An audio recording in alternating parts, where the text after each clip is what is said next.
Так покорно сердце может сжиматься только перед истинным шедевром «Святая благость» и мой любимый камин. Кружевная резьба шемино-дантель уносит в солнечную Италию эпохи Ренессанс. Маскароны, райские птички, бантики и бусы нежны и интересно контрастируют с графичными многоярусными крышками. Мрамор здесь еще один бриллиант.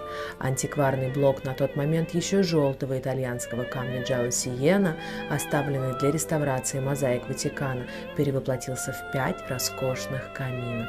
2 из них еще представлены в нашем выставочном зале в Санкт-Петербурге, и вместо 1000 слов мы приглашаем вас прикоснуться к этому произведению искусства вживую.